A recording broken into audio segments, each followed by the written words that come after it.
Well, good morning, everybody. Happy Good Friday. I'm so happy to have all of you here with us today, and so excited to hear from Dr. Joe Lichten today. And she's going to be talking on staying healthy, sane, and productive during these trying times. So thank you all for taking time out of your lives to be here with us during our virtual Team Women Talks. Before we get going, I always just love to share for those of you that are new to our organization and found us on the web somehow, a little bit about our organization at Team Women. First of all, our mission is we inspire women to rise together. And we are a member-based organization. We have about 650 members. And our membership is from all industries, including healthcare, financial services, legal, education, nonprofit, military, you name it, hospitality, we've got them. And they're in a variety of roles. So we have about 40% of our members are from that director level on up to the C-suite. We have 30% of our members are managers and collaborators. 30% are entrepreneurs, consultants, and we always have people in transition. So if you're in transition, this is a wonderful community for you to be a part of and to get to know members. Our membership directory you can use to connect with other people and set up coffees, virtual coffees now, but it's just a wonderful point of access for you to stay connected during this time. We have 3 pillars: our mentor program, our leadership development for professionals, and leadership development for youth.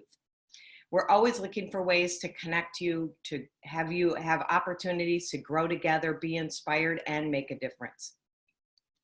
Our mentor program is really fantastic. We pair mentors and mentees together, and we launch 2 cohorts a year. And through this 12-month relationship, we've seen mentees rise to the C-suite. We've seen mentees join corporate boards. We've seen mentees change lanes mid-career and re-enter the workforce. We've really seen it all. We invite you to participate either as a mentee or a mentor. We'd love to have you on that journey and experience it, because especially as a mentor, you always get more, way more than you give. It's just a rewarding relationship, and we'd love for you to participate in that. The next opportunity to apply for that mentor program is May 6th. We also have a variety of live leadership development experiences. And when we can resume with those, we sure will be back in full force. We have 3 flagship events: our leadership conference, which is on August 7th, our Wavemaker Awards, which is October 22nd, and that's an event planned by our Young Professionals Board. Again, our mission at Team Women is to inspire women to rise together, and developing those next generation of leaders is really at our heart's work. We also have our Empower Rising Stars Gala, which will be November 12th. And that's a fundraiser to support our work in youth leadership development. Beside those 3 events, we have 35 additional events throughout the year. So we have lots of opportunities for you to connect, to be a part of our community, and to grow and connect with others. What COVID-19 has done for us is to allow us to shift swiftly into a virtual platform. And we're so honored to have such fantastic speakers and sponsors who are supporting our work, and donors, like Dr. Joe today. Dr. Joe actually is a speaker at our leadership conference, so you'll be able to see her now, preview her, and then also you'll be able to see her live August 7th. So Elisa and Lucas Henriksen are going to be talking on how to prep for virtual interviews. And that's a webinar we're doing next Friday, April 17th. And they run Gray Search and Strategy. And in this time of virtual video conferencing, these skills are really important to have. So we're really excited to have them be able to share their insight with you on that.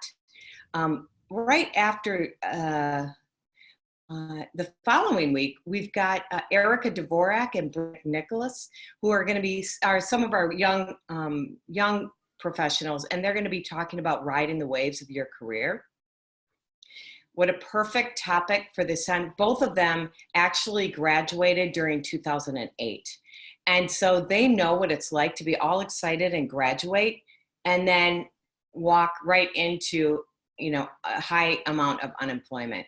So we're going to get their story, and I'm excited to have them share their insight with you. And then Stephanie Getz will be talking about communicating with impact and developing your authentic influence. She's an Emmy award-winning journalist. And again, communication is key right now during this time as we all navigate just our new normal. For our young leaders, we're doing through our Empower Leadership Academy, connecting and developing positivity and optimism during difficult times.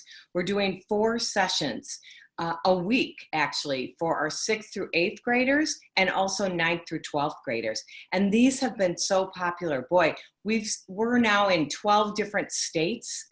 We've been as far away as California and Oregon. And now just yesterday, we had Ella from the UK. So it's really wonderful to be able to have our top-notch coaches meet with these kids in a virtual environment on, once for an hour and share their insight on how to help these kids develop a positive mindset, especially when they're in this e-learning environment and they're isolated from their friends, just like we are as adults. We all need this time to kind of find a different way to connect and come together and give each other support. So TeamWomen as an organization is honored and privileged to be a hub for you, a resource for you. So please check that out. Share all of these events with your communities, because we are offering these free this month, and it's just been a blessing for us.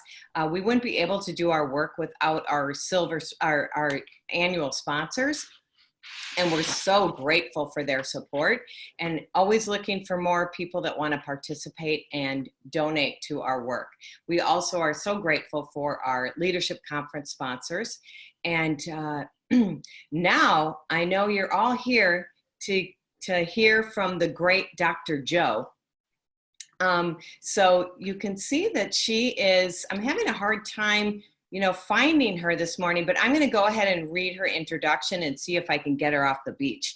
So let me and I love to read introductions because I don't like to miss a thing. So today's guest is Dr. Joe, a wellness expert, author, and professional speaker. Joe works with organizations to increase productivity while avoiding burnout. Or to put it simply, she helps people get more done so they can have more fun.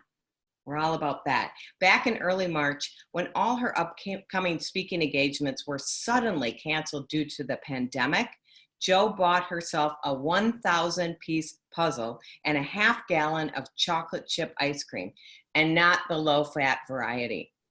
But after self-wallowing a couple of days, she decided she needed to do something to help. So a full month ago, Joe began offering free webinars several times a week. She called them Dr. Joe's Health and Sanity Calls. What a great topic. While originally designed to help others feel better about being stuck at home, she told me they've probably helped her just as much as anyone else. And that's what I'm saying. We always get back way more than we give. So I wonder, hey, Dr. Joe, can you get off the beach? We're all loving where you're at, but we're excited. We've got some friends here in our chat room, and they're wanting. Am I on today? You are. It's today, Dr. Joe. Oh my gosh. Oh, I'm sorry. Let me put down my board. I'll be right there. Okay. Yep. Hurry up. In the meanwhile, I'll tell our viewers how we're going to run today's session. And I think I forgot to introduce myself. My name is Katie Burke, and I'm the Executive Director of TeamWomen. So I'm excited to help facilitate our webinar with Dr. Joe. Thanks for taking time to be with us. I can surf afterwards. It's no big deal. I wish. Anyway, for those of you who are envious and I'm at the beach, I just want you to know it's a virtual screen. What can I say? You got to So have some fun sometime. you sure do. So I'm going to tell our viewers that you're going to speak, and then you're going to call me out so I can read their comments and questions from the chat during your talk. Okay. Absolutely. All right. You take it away, girl. Well, let me tell you about these health and sanity calls that I started to do, because as you mentioned in the introduction, it wasn't something I thought, oh, I need to do these to help other people. It was more of like, I was sitting alone doing my 1,000-piece puzzle, which I hadn't done in like decades. And I thought, I've got to do something. I've got to do something. And so I remember that weekend, the beach was still open. I'm in northern Florida, and the beach was still open at that point. And my husband and I went for a walk on the beach. And the whole time I was just wallowing in this, like, what am I gonna do this whole time? And so I brought back to my memory about my mom and how she used to always say, if you don't know what to do, just say a prayer. And so when I think of saying a prayer, I think of the serenity prayer. And most of you are kind of familiar with this one, right? And it's about accepting the things you can't change, changing the things that you can. And so I always keep that in mind when I'm going through stress. In fact, when I'm teaching stress management, I oftentimes lead with that, because too many of us try to focus on the things we can do nothing about. For example, we can do nothing about the coronavirus, that it's here, and in all its different features and how long it lasts on furniture or boxes or what. We can't do anything about that. We can't do anything about how other people behave, because we have to keep in mind, there are loved ones. We've tried to change them. Have you ever done that, Katie? Try to change, because you have good intentions of changing your loved ones because they have these bad habits. And how successful, Katie, have you been? Yeah. No. It doesn't really work. So and these are people that like us, that love us indeed, and they won't change for us. So focusing on all those other people is not going to do us any good. And we can't change our risks for whatever that is. I was told that I am high risk because of my age. And it's like, are you for real? I surf, for Pete's sakes. Don't tell me that. But I can't change that. But what I can change and what you can change are all those things that I talk about in terms of, and I'm going really old school because I'm on the beach, so I can't pull out my PowerPoint. But here's our circle of influence. These are all the things we can change. So, over there in the corner there, let's talk about that thinking part, because we can't change how other people think about this, how they act about it. But where we sometimes get ourselves into trouble, you've probably heard a quote something like this. I've changed it slightly different, but you know what? Whoa. Sometimes our worst enemy is between our two ears. Oh. And in other words, when it comes to thinking, I try to remind myself that I can't control what's going on out there, but I can control what goes on here in my head. In other words, for me anyway, I limit how much time I'm going to watch the news, because between this hour and that hour, not much has changed. Even if it has changed, how does it influence me? Probably not very much. So do I need to watch it all day long? So I limit it. In fact, years ago, I stopped watching the news completely. I do read the news on credible websites and so forth, but I haven't watched the news in years. And it's somehow it helps to take out the emotionalness of the news. It's easier to kind of get just the facts without all the other stuff. So that's how I control what goes in. But then also keep in mind, when somebody says something that we don't like, they said it one time. If you choose to repeat that 1,000 times in your head, you've driven yourself crazy. It wasn't the comment said one time. So just keep that in mind. We don't have to repeat it if we don't believe it. And if you're repeating it, is it because you think there's some truth to that? Is there really? Ask somebody else. Ask somebody who really knows you and said, this person said this thing. Is that true? And you'll get somebody say, oh, Joanne, no, that's not true at all. ask around. But that's where affirmations come in. I don't want to spend too much time on this because I know we've heard about this, but I want you to remember that you have control over how you feel. It's under your control. Nobody's getting inside of your head and making you mad or making you sad. You do it to yourself. All right? So take some ownership of that and see what else we can do. Before I move on to the next one, let's see what kind of comments we have. My son's lacrosse coach says, control what you can control. I love that. Thanks so much, Kelly. Yeah. Did I miss some other good ones up there? Yeah, they're saying, first of all, that you're amazing. They love you already. Well, they like the scenery, yeah, I can tell. They love the scenery. And so do I. I logged into Zoom and this wasn't there before. I've never seen any images that move. And so, yeah, love it. It's so fantastic. Yeah. And, you know, I just, in terms of content and the Serenity Prayer, and I think we cannot hear this enough right now, you know, just remembering that to just focus on those things that we can control.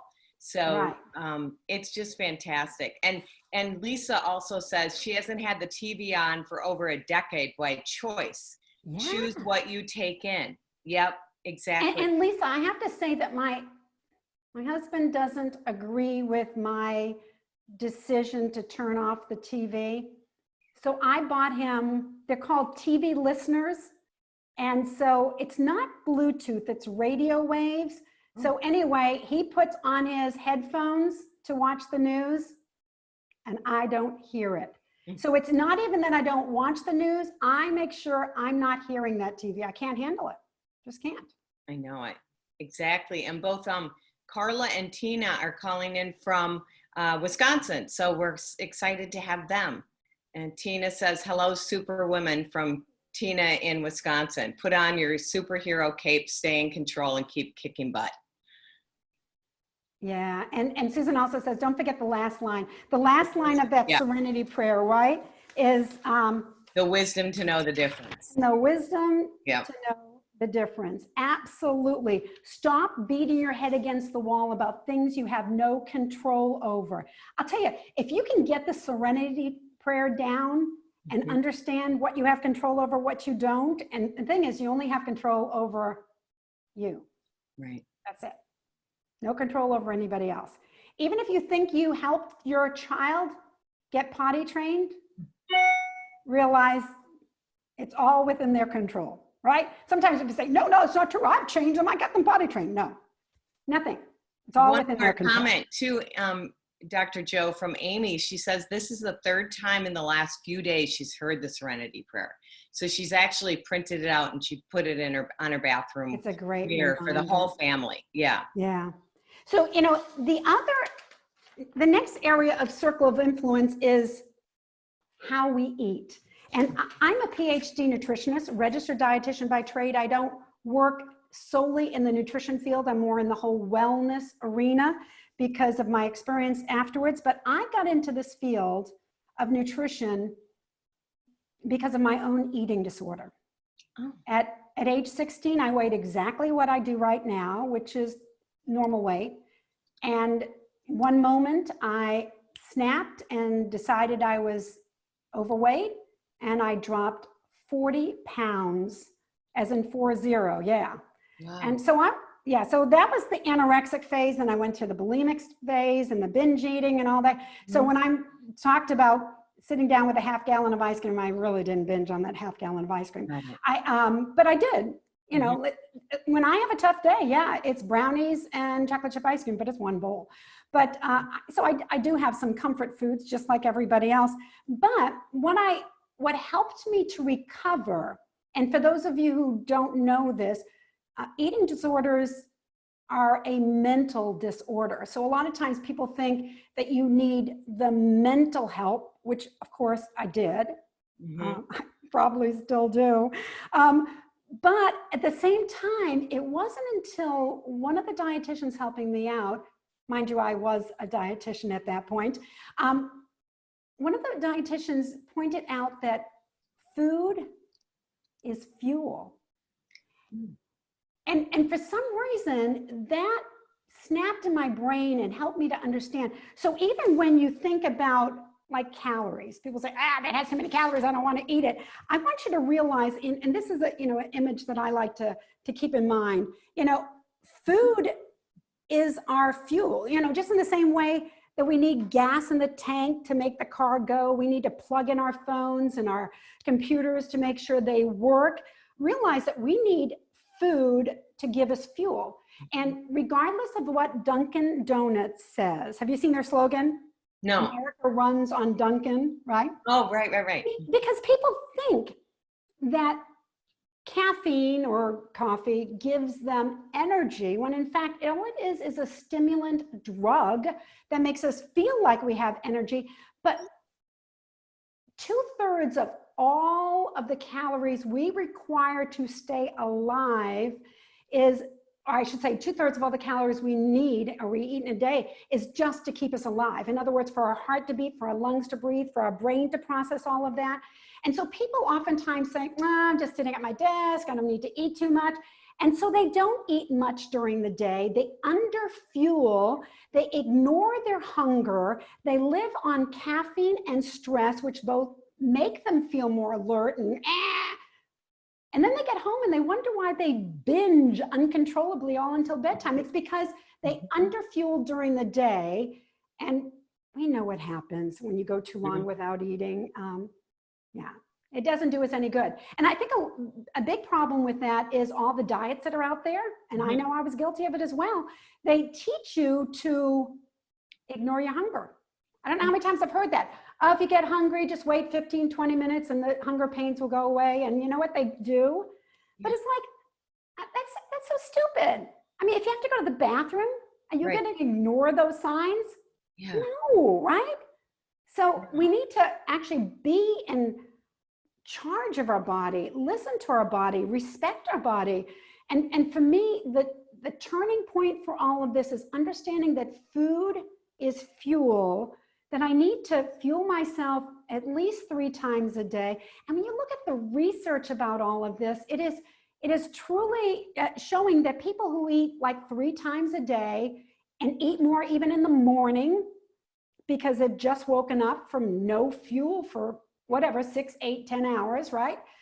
So if they pay attention to their body, they're much more likely to have a lower weight and they're more likely to have lower cholesterol and blood sugars and all that. But here's another thing. People think in terms of energy, in terms of how much energy they have to go surfing or to run or something physical, when in fact, realize to have emotional sanity, to stay positive and optimistic, to be able to focus at whatever task is, you need energy. That's energy too. It's not just physical. So if you want to perform well during this pandemic and be on your kind of best behavior, present your best self, accomplish what you need to do, you've got to look at food as fuel. So when you open up the cabinet, don't just say, what am I in the mood for? Say, what's going to make me feel my very best right now? And again, I still eat chocolate chip ice cream and brownies. I have Dove chocolates every single day. Love those little packages. It doesn't mean that you have to deprive yourself, but realize that we need to have fuel. And I've always heard that it's so important to eat like every few hours, right? So that we don't get into the evening and then do that binge eating, because we are living at such a fast pace. Now it's fast in a different way that we're remote. It's a different type of energy drain that I feel right now in this. And I bet this is happening with our viewers as well. Like what's different about this energy level now versus when we were able to run around town and go to different events and things like that. Now we're isolated and at home. We do have a couple questions from our viewers. I'd love to ask you, Dr. Joe. Yes, I think I know what you're talking about. The recommendations for immune system support. Yeah. That's Carla. Yep. Yeah, Carla mentioned also, Lynn asked about which foods were you taking to curb stress, anxiety. Yeah. I realize you can get on any website and find information like that. And they'll say, oh, the blueberries are good for this, or omega-3s and whatnot. But realize, first of all, I don't get into all of that. I have a PhD in this stuff. And I realize that those are, maybe there is some research. Well, no, there is some research support all of that. But overall, if you eat, sleep, move, and think in a large picture, healthy way, you don't have to say, oh, I need to eat blueberries because I heard that they're going to help with my immune system. You know, just eat a wide variety of healthy foods throughout the day and try not to get so stressed out over what I need to have during this period of time. We should be eating this way all the time in a healthy sort of way. Yeah, Susan says, when I have a craving, I eat a banana or an apple first. And if I want the thing that I'm craving after that, I go ahead and eat it. In other words, what Susan's saying is, if it's truly hunger that you're feeling, then eat an apple, eat a banana. But if that doesn't satisfy you, chances are there's something else that you're craving. And in that effect, in one of my recent, I'm reaching under my desk here, but in one of my recent calls, we talked about, you know, how are you feeling today? In other words, going through the list of emotions and saying, you know what, I'm not hungry, I'm sad, I'm bored, I'm lonely, I'm overwhelmed, I'm, you know, tired of learning new things like Zoom and so forth. You know, Becky says to stay hydrated. Absolutely. You know, a lot of the research, and I've written the book called Reboot, How to Power Up Your Energy, Focus, and Productivity. And we'll be talking about that at the leadership conference. That's going to be my topic, how to have more energy. And dehydration falls into that, because a lot of the research about how we normal people can have more energy comes from athletes. And athletes have known for decades that when they're dehydrated, they don't perform as well. They can't lift as much weights, they can't run as fast, they can't perform as quickly. And all it takes is a dehydration of 1 or 2% of your body weight. That's not very much. So if you're feeling a little bit thirsty, it's a good idea to drink some water. Have it at your desk throughout the day. If you look in the toilet and it's yellow and you haven't been taking any weird supplements that are just coloring it, you know, you're probably dehydrated. And even that could be enough to boost your energy. So that's what I'm saying. For when it comes to energy, sometimes they're the really simple ideas. You know, listen to your body, fuel it when you need it, just like athletes do. Stay hydrated. We can get into a whole lot more detail, and my book does get into all of that detail. But anyway, I think I need to probably kind of move on to the other section. I think so too. Jill just is totally agreeing, and Becky, they're both saying stay hydrated. That's the thing that we all need. It's the lifeblood to long health. That's what Jill believes. Absolutely. But notice what I have here under sleep. Yeah. So let me tell you a story, because over the last decade, I worked with Johnson & Johnson's Human Performance Institute for a 7-year period of time, working with C-suite executives to help them to have more energy. It was called peak performance, but it's the same thing.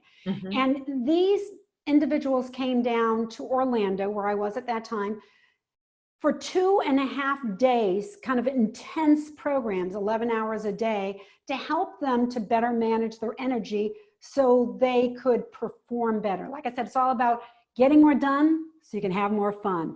I'm not about like, how can we get more done and ignore the rest of your life? I want you to have more fun too. So this one guy came up to me after we had gone over his lab work, and he was like, oh my gosh, Joe, I just realized, I don't know why I wasn't thinking about this, but see, I'm 49. My dad died at the age of 50. And I'm looking at this lab work, and my blood sugar is up, my blood pressure is up, my weight is up. I've gained 50 pounds over the last 30 years. And he said, you've got to help me. You've got to help me. Tell me what kind of diet I should be on to help with the situation. And when we talked it through, you know, tell me what you're doing, you know, tell me about your day, blah, blah, blah. The thing that really hit a trigger for me was that he wasn't getting hardly any sleep. And a lot of people think about this. They think about sleep as kind of a waste of time. I'll sleep when I die type of thing. When in fact, the reason why I have the heart there, you know, as my symbol is I want you to realize that sleep is absolutely critical for life. But here's the thing, when you don't get enough sleep in terms of hours, your weight tends to go up simply because it messes with your hormones. It's not like you're overeating. It's like your hormones are messed up. So it makes you want to eat more than your body needs. It raises your blood sugar. It raises your blood pressure, both issues that he was having. So his weight, his blood sugar, his blood pressure, he was getting or trying to get by with 4 hours of sleep and saying, I just don't have time to sleep any more than that. But again, you look at the research and people who don't get enough sleep do dumb things. Oh, interesting. Right? I don't know if it's ever happened to you. Absolutely. I mean, I remember a while back, I had to go to somebody's house in the middle of the night because of an emergency. And I got up, I got dressed, I felt like I was alert. I went driving, and luckily it was in the middle of the night. It was a red light. I stopped, and then I went. And I'm in the middle of the intersection. Luckily, there's nobody around. I'm thinking, oh my gosh, what was I doing? You know, we do dumb things. And not just in terms of the red light, we make more errors and accidents, whether we're talking about in the operating room, on our computer. You know, we don't think clearly. In fact, if you go even as much as 18 hours without sleep, the research shows that you are performing as if you had a blood alcohol level of 0.05.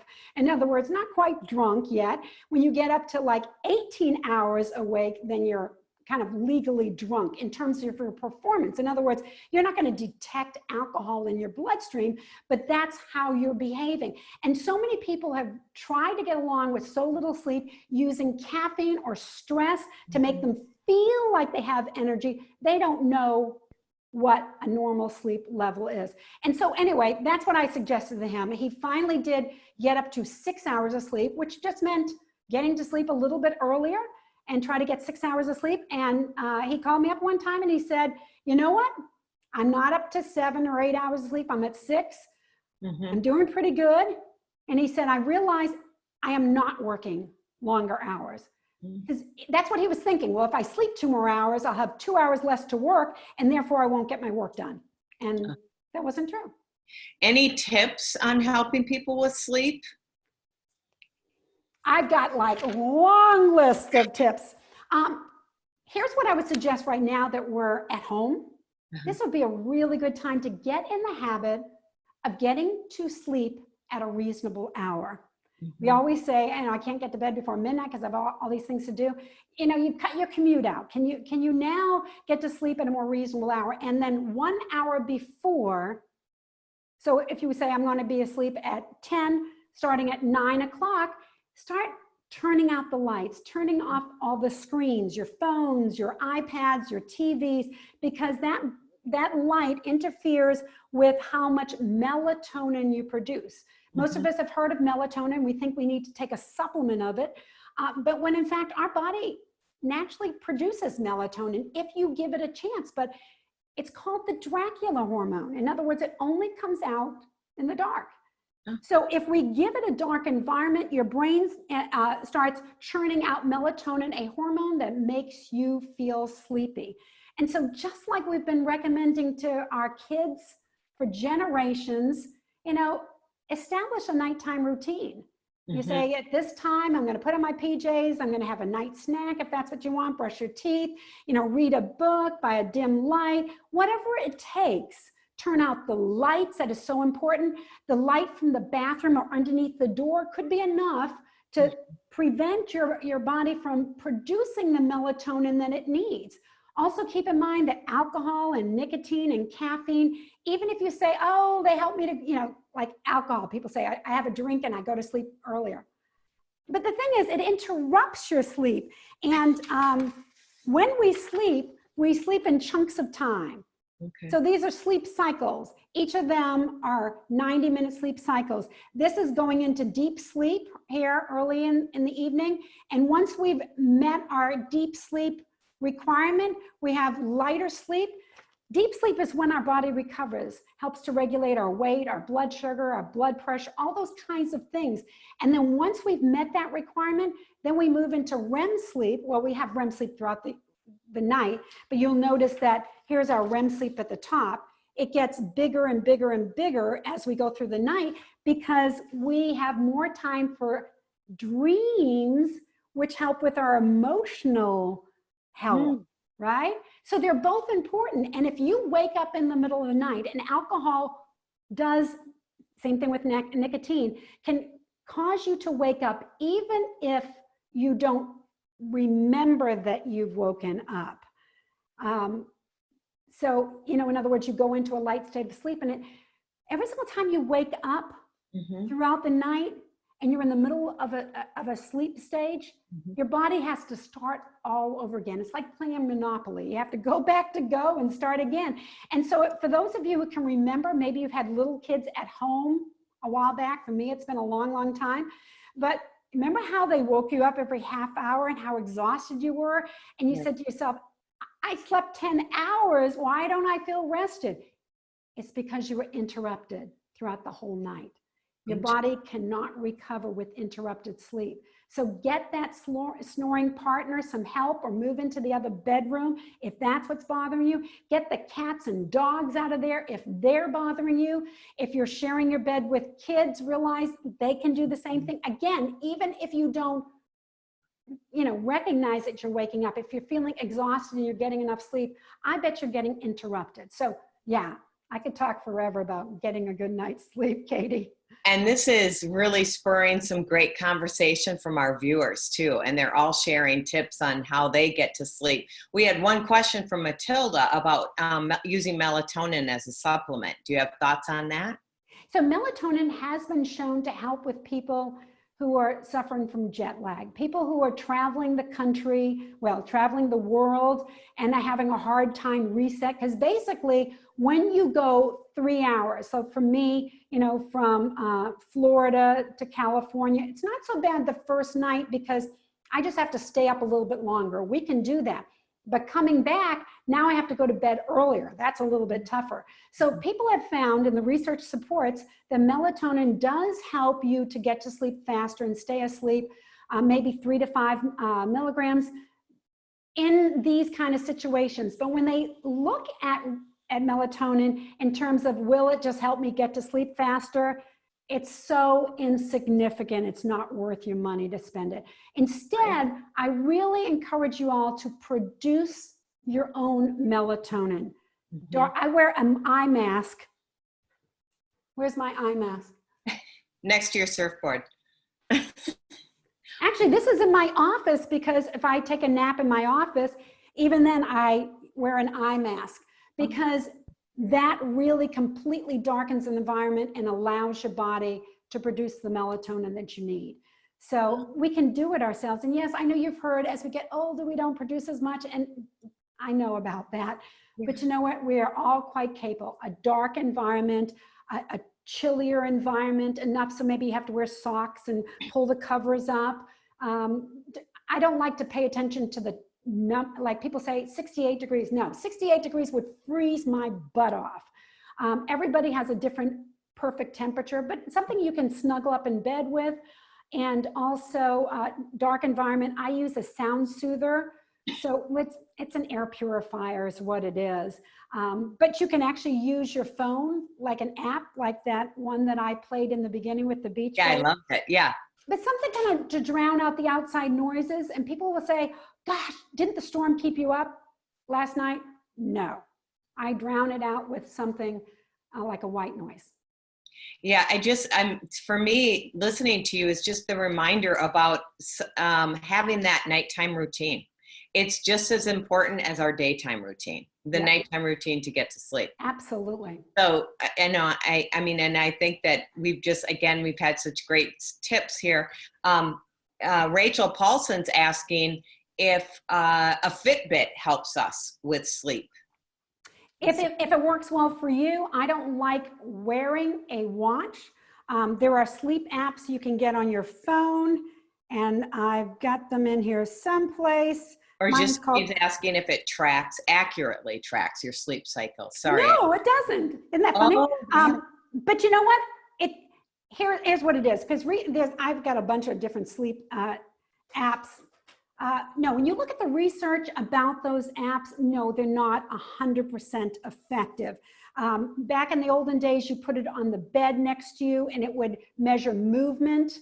Now you can put it on the nighttime table and it measures your sounds, because we know in different stages of sleep we make different sounds. And so it isn't completely accurate, although it does seem to do a very good job of telling if you're awake or asleep. Oh, So don't get so hung up on the other numbers, but where it is helpful is if you want to use it to say, I want to wake up sometime before 6:30 in the morning where I'm in my lightest state of sleep, because picture that because you're so sleep deprived, you're going into deep sleep. If at 6 o'clock in the morning you're here, you're going to wake up and say, where am I? You know, I mean, you know how it feels. You're going to need a lot of caffeine. Whereas if you allowed the Fitbit to wake you up when you're closer to here, even if it's 10 or 15 minutes later, you might feel better. And so I would suggest it for that reason, but not to get so hung up on it says I have this % deep sleep in this, but that isn't as accurate as the other features. But still, it's a fun. And we're getting some more great tips. Just Susan Sane yoga poses. There's a few good ones right before you go to sleep too. So my night, you know, it's important to have a nighttime routine, whatever it is. My daughter and I used to crawl in bed. I'd thinly slice some apples, which is so funny. She still likes them. Thinly sliced because she was younger and I was afraid she was going to choke. But now she still likes some thinly slices. And, you know, she's almost 30 and she'll say, Mom, can you thinly slice some apples for me? But we would crawl into bed with the thinly sliced apples and we would read a book. So that became her nighttime routine. For me, I do Sudoku, helps turn off my brain, and I do stretches. And I've done that for probably 30 years. Oh, wow. Yeah. That's awesome. Here's one too from Lisa. She says, when I was a kid, I had a bedtime, but my parents let me stay up and read another half hour. She thought she was getting away with something, and it wasn't until she was older that she realized how wise they were to establish this habit. And it's one she still has to this day. My siblings are like that too. They have to read right before they go to bed. So. Oh, that is so cool.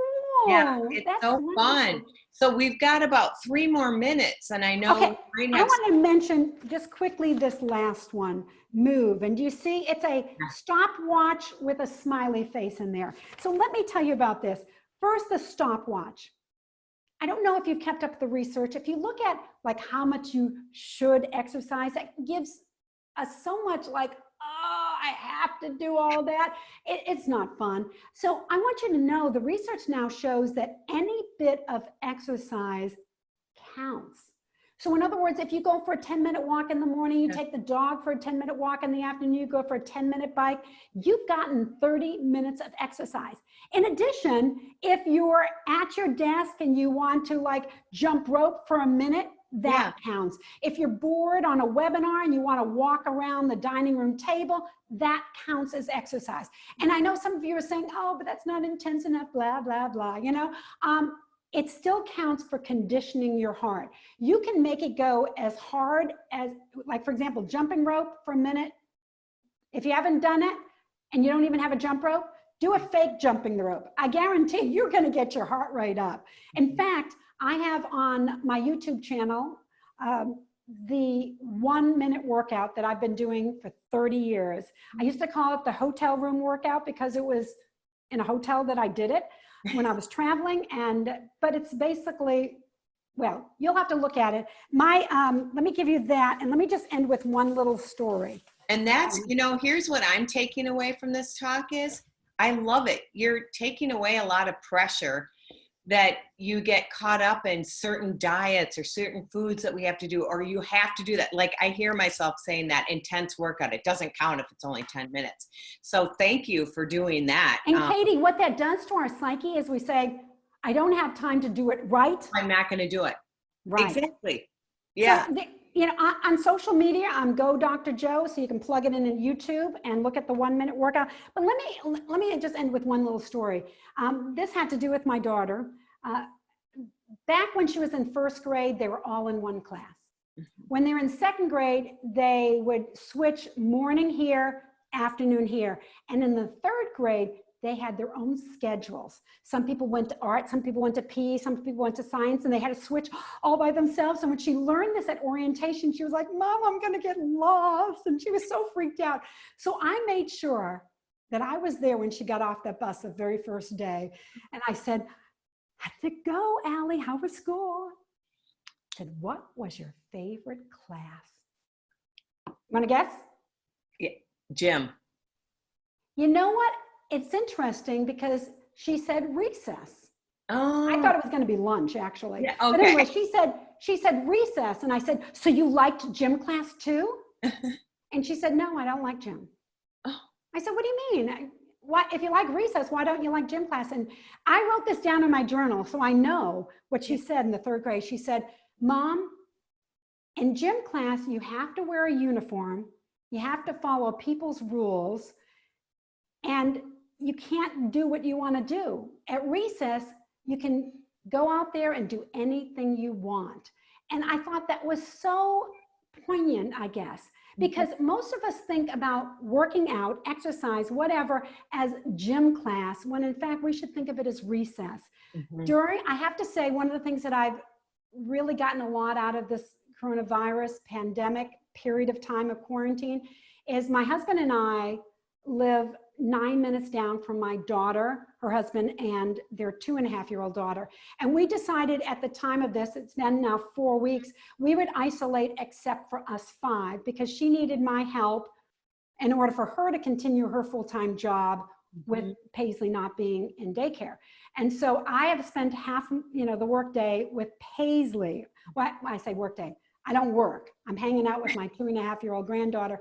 And I realize how much fun it is to just move without thinking of it as exercise. Because 2.5-year-old kids like to move. They do, definitely. This is awesome. I am so happy that you were able to spend some time with us here today. And I'm so glad. I'm going to go surfing right after this. I know. I'm so jealous. Oh my gosh. I got to tell you, I just love the scenery. I mean, you and I, we have so much in common. Beach, chocolate chip ice cream, and the Serenity Prayer. That's all we need. That's all. I know, and it looks like everybody else feels the same way. So, Carla, thanks for coming. Jill, love the scenery, ice cream too. Everybody's so grateful. Somebody else likes ice cream.